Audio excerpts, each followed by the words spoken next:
Hi అందరికీ, ఎలా ఉన్నారు? ఏంటి ఫ్రూట్స్ అన్నీ కట్ చేసి చూపిస్తుంది అనుకుంటున్నారా? ఈరోజు మనం కస్టర్డ్ పౌడర్తో ఫ్రూట్స్ సెలెక్ట్ చేసుకుందాం. ఇది నేను ఫస్ట్ టైం చేయడం, చాలా చూశాను నేను.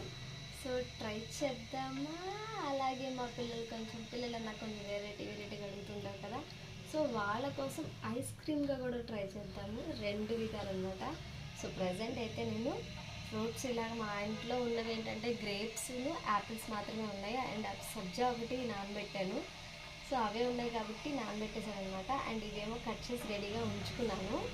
అండ్ నెక్స్ట్ మీకు నేను ఇంకేం రెడీగా చేసుకున్నానో చూపిస్తాను. ఇదిగోండి, సబ్జా కూడా ఆల్రెడీ ఒక కొంచెం గ్లాస్లో రెడీగా పెట్టుకున్నాను. అండ్ పాలు ఏంటంటే కస్టర్డ్ పౌడర్ ఉంటుంది కదా, సో అది కలపడానికి బౌల్లో ఒక చిన్న గిన్నెలో తీసుకున్నాను. అండ్ అలాగే పాలు కూడా ఇక్కడ కొంచెం మరుగుతున్నాయి. మనకి కొంచెం మరిగిన తర్వాత అప్పుడు మనం షుగర్ వేసి కలుపుకోవాలి. సో ఇంకా అది కొంచెం మరుగుతుందన్నమాట. మరిగిన తర్వాత నెక్స్ట్ ప్రాసెస్ ఏంటో నేను మీకు కంటిన్యూషన్ చూపిస్తా. అండ్ ఇదిగోండి కస్టర్డ్ పౌడరు, మా హస్బెండ్ చెప్తే తీసుకొని వచ్చారు ఇది. సో పౌడర్ రెడీ అనమాట. నాకేంటంటే పాలు కొంచెమే ఉన్నాయి కాబట్టి నేను 2 స్పూన్స్ యాడ్ చేసుకోవట్లేదు, ఓన్లీ 1.5 స్పూన్ యాడ్ చేస్తాను నేను.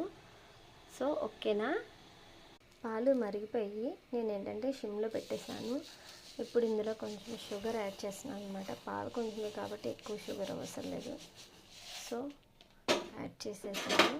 కొంచెం ఇలా కలిపేసి మనకి సిమ్లో అది అవుతున్నప్పుడు ఇది రన్ అవుతూ ఉంటాయి. సో ఇప్పుడు మనం వచ్చేటప్పటికి కస్టర్డ్ పౌడర్ అనేది ఒక బౌల్లో ఆల్రెడీ పాలు తీసుకొని ఉన్నాను కదా, సో అందులో కలిపేసుకుందాము. కలిపేసేసిన తర్వాత అప్పుడు కొంచెం హై ఫ్లేమ్లో పెట్టేస్తే మరుగుతూ ఉంటాయి. ఇది బాగా మరిగి పంచదార మొత్తం కరిగిపోతున్న టైంలోని ఇప్పుడు మనం ఇది వేసేసుకోవాలన్నమాట. అది కూడా స్లో ఫ్లేమ్లో పెట్టుకొని చేసుకోవాలి. సో ఇప్పుడేగో కస్టర్డ్ పౌడర్ కలిపేసుకుందాం మనం. ఇదిగోండి, ఉండలు లేకుండా కలిపేసుకున్నాను. నేను ఎక్కువ వేయలేదు, ఎందుకంటే యాక్చువల్గా అయితే 1/2 లీటర్ పాలకి 2 స్పూన్స్ కస్టర్డ్ పౌడర్ అయితే సరిపోతుంది. నేను ఏంటంటే మార్నింగ్ నేను కాఫీ ఆయనకి పెట్టేసిన తర్వాత కొంచెం పాలు ఉంటాయి కదా, ఒక 1/2 లీటర్ పాలల్లోని అంత ఎక్కువ లేదు కానీ 1/2 లీటర్ కన్నా కొంచెం తక్కువ అయినాయి. అందుకని నేను ఎక్కువ వేసుకోలేదు కస్టర్డ్ పౌడర్.